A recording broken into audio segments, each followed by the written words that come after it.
waan idin salaamay dhammaan asxaabta kusoo dhawaada qaybta labaad ee Darkmoon. qaybta hore waxaan ku aragnay Suha oo la kulantay 7 wiil oo qarsoon. maxayse 7 wiil uga qarneen xaqiiqada? haddaba haddii aad rabto inaad ogaato waxa xiga ee dhici doona, nala sii joog ilaa dhammaadka muuqaalka aynu si toos ah u gudagalno. waxay xalqadu dambaysa nagu joogtay Solon iyo Hailey oo isla hadlayay iyo Suha oo ku jirta qolkeeda iyadoo ka fikiraysay nolosheeda hore. wuxuuna xalqada labaad ka bilowanayaa kadib markay fikirka dheer ka soo laabato. Suha waxay go'aansanaysaa in maanta dhan qolkayga jinsi qashinkii ka soo saarto dhan ay soo rogto. waxayna soo baxaysaa meesha qashinka lagu rogo. intay dhexe soo socotona waxay isweydiinaysaa waxaa meesha qashinka lagu tuuro ugu taala meel saan u fog. si lama filaana waxay dareentaa inuu qof gadaasheeda ka soo socdo. markay dib soo eegto, nin ayaa isku daya inuu weeraro, laakiin Suha ayaa isla markiiba kor u qaada oo dhulka ku isla markiiba 3 nin oo kale ayaa soo muuqda. iyaguna way soo weeraraan, laakiin mid ayay soo qabataa oo dhulka u dhigtaa. raggaas aad bay ula yaabaan. waxay is yiraahdeen sidee ayay gabar kaligeeda ay noo qaraacdaa. Suha ayaa weydiisa ma vampires ayaa tihiin? kadibna waxay fiirisaa dharkooda. waxay ogaataa xataa inay iskuulkooda ka tirsaneen. waxay weydiisaa yaa tihiin, maxaan xagana keenay? laakiin raggan waxaasoo dhan uma jeedaan oo waxay la yaaban yihiin xooga atriishadeena. kadib wiilka muyaarad qaba ayaa u jawaaba, wuxuuna ku yiraahdaa maya, anagu ma nihin vampires, waxaana nahay arday sidaada oo kale ah. wuxuu u siraaciyaa haddii jiraan dad aan adduunka u nacno oo vampireska. kadib markaas ayay dhammaantood isbartaan. wiilka ugu horeeya wuxuu dhahaa magaceegu waa Khan. kan timaha dhaadheer leh waxaa la yidhaahdaa Najak. kan muyaaradaha watana waxaa la yidhaahdaa Inji. wiilka ugu gaabadha waxaa la yidhaahdaa Tahel. waxay u sheegeen Suha inay dhigtaan iskool la dhaho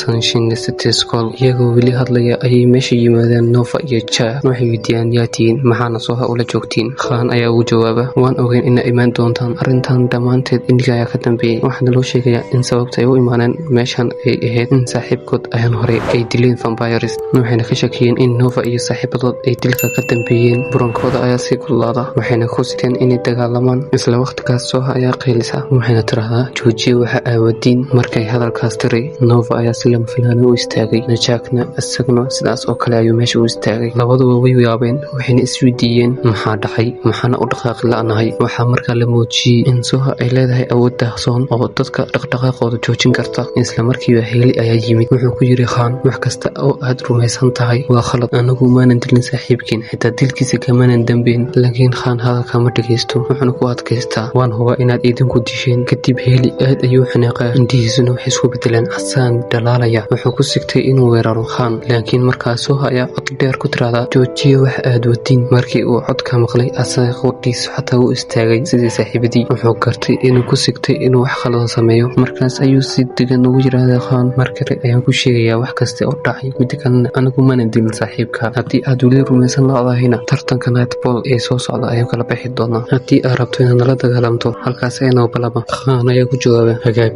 laakiin tartanka ogaada inaan naga arguusan doono. kadib kooxda Khan way tagaan. kadib markay Khan iyo saaxiibadood baxeen, muuqaalka wuxuu u wareegayaa iyagoo la socda. Inji ayaa Khan iyo saaxiibkii ka dhahaa idinku hore usii socda, waxaan leeyahay arrin yar oo rabo inaan hadda soo dhameeyo, kadib waana idin imaan doonaa. dhanka kale waxaan aragnaa Hailey oo dhaweynaya Suha. waxaa la socday labadiisa saaxiib ee Nova iyo Jak. intii ay jidka ku jireen, Hailey wuxuu ku yiri Suha iga raali noqo, waqtigaas aniga dartay ayaa halis u gashay. Suha ayaa ugu jawaabtay maya, markii aan ku yiri joogto waa joogsatay, sidaas darteed wax dhiba ma jiro. dhanka kale muuqaalku wuxuu u wareegayaa Solon. wuxuu kaligiis taagan yahay banaanka asagoo daawanaya dayaxa. waxaadba moodaa inuu wax qoto dheer ka fikirayo. halmar ayuu si lama filaana gacanta kor u qaadaa, wuxuuna isku bedelaa wax loo yaqaan werewolf. laakiin kahor intuusan isku bedelin werewolf, qof ayaa gadaashiisa ka hadla. kadib waxaan ogaanaa qofka gadaashiisa ka hadlay inuu ahaa Inji oo hadeer asxaabtii ka lahaa waa idin soo laabanaya. wuxuu Solon ka dhahaa marka hore waan kaa shakisanaa inaad tahay werewolf sida aniga oo kale, laakiin taas ani lama yaabin ayuu dhahaya. waxaan la yaabay in aad adigu isku bedeli karto werewolf iyo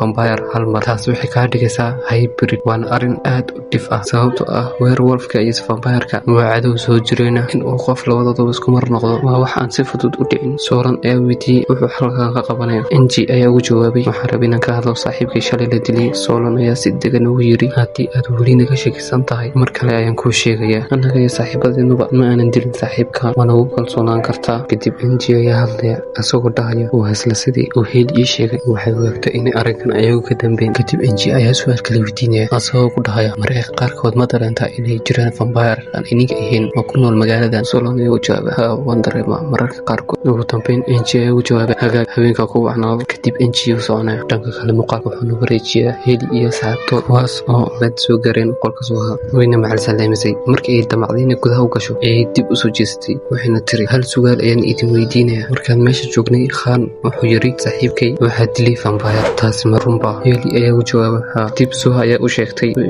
isaga yacni Khan inuu vampiriska aad u necbahay islamada sida aanan u necbahay. Markii Heli iyo saaxiibadiis ay maqleen hadalkaas wajiyadooda ayaa isbedelay. Kadib markaas Soha waxay uga sheekaysaa wixii waagii hore ku dhacay. Waxay tiraahdaa waxaan lahaan jiray saaxiib yaraanteedii aan soo la kornay oo magaciisa la dhaho Keris. Maalin maalmaha ka mid ah ayaa maqlay inuu dhintay Keris waxaana dilay vampire. Iyo maalintaas waxaan bilaabay inaan si aad u naco vampiriska. Markii uu Heli taas maqlay aad buu la yaabay muddo ayuu aamusnaa. Kadib Soha ayaa dasha waxay tiraahdaa waan ka xumay haddii aan waqti naga lumiyey. waxna ka tiraahdaa laakiin maantay aad baad ii caawiseen aad iyo aadna waa u mahadsantihiin. dhanka kale muuqaalka wuxuu nagu wareejiyaa Heli iyo saaxiibtood kuwaas oo meel wala fadhiya. waxay dhammaantood ka hadlayeen Soha. midkood ayaa yidhi waxaan u maleynayaa in Soha hadda ay naga shakin doonto. wuxuuna kaloo dhahayaa waxa fiicnaaneed inaan ka fogano inta aynan ogaan. kadib Solon ayaa maqlaya wuxuuna dhahayaa taas waa wixii aan idin lahaa tan iyo bilowgii sababtoo ah anaga darteen ayay dhibaato u geli kartaa. Noof ayaa markaas yidhi ma jirtaa wax aad ku aragteen Soha oo aad la yaabteen? dhammaantood waxay ugu jawaabeen haa waan aragnay. runtii waxaan dareennay inay dadka kale ka duwan tahay. laakiin Nova iyo Jack ayaa yidhaahda may weli maydan arkin waxaan anagu aragnay. markii aan kasoo laabanay tababarka waxaan maqalnay buuq. markii aan halkaas tagnay waxaan aragnay Soha oo la taagan Khan iyo saaxiibadiis. jidkeeda waxaa kasoo baxay tamar aad u xoog badan. waxay si cad u muujinaysay inaynan ahayn gabar caadiya. markii aan ku sakanay inaan dagaalamno waxay hal mar oo keliya tiraahday joogsada. markiiba jidkeena uu istaagay sidii in la maamulayo. xitaa awood umaan lahayn inaan dhaqaaqno. waxay ahayd arrin aad u yaab badan. Heli ayaa markaas yidhi amba sidaas oo kale ayaa gu dhacay. markii iigu tiri joogso waxaan dareemay in jidkaygu barafooway. taasi waxay ka dhigan tahay inay Soha leedahay awoodo gaar ah laakiin waxay u badan tahay inaanan ogeyn awoodda saxda ay leedahay Soha. kadib Solon ayaa ka dhahaya kooxda si kasta ay tahayba waxaan weli idin leeyahay ka fogaada Soha. kadib saaxiibadii waxay qaadeen go'aan ah inay ka fogaadaan Soha. kadib waxaan aragnaa Sihan wuxuu u muuqdaa mid murugaysan. wuxuu ka fikirayaa in laga bilaabo beri aysan sidii hore ula hadli doonin Soha. laakiin maanta xigtay wax walba way isbedeleen. waxaan aragnaa Sihan oo si toos ugu tagay Soha. wuxuu ku yidhi Soha ma jeclaan lahayd inaan gaar kula baxo aan wax kuu sheego. Soha aad buu la yaabtaa. waxay is leedahay muxuu ii sheegi doonaa. halkaasay kusoo dhammaatay dhacdooyinka qaybta labaad ee Dark Moon. laakiin kani waa bilowga oo keliya. Soha waxay dareemaysaa inay wax khaldan yihiin. markay dadwada weli qarinaan xaqiiqada dhabta ah. Soha ma ogaan doontaa inay yihiin vampires mise sirtooda way sii qarsanaan doontaa? jawaabahaas oo dhammaystiran waxaan ku arki doonaa xalqada xigta. haddii uu muuqaalka ku cajabiyey haylown inaa muuqaalka laag saarto. kommentiga nagu reeb fikirkaaga oo nagu soo biir si ay u seegin qaybta xigta. mahadsanid daawashadaada. nabadgelyo waxaan ku kulmi doonaa qaybta xigta.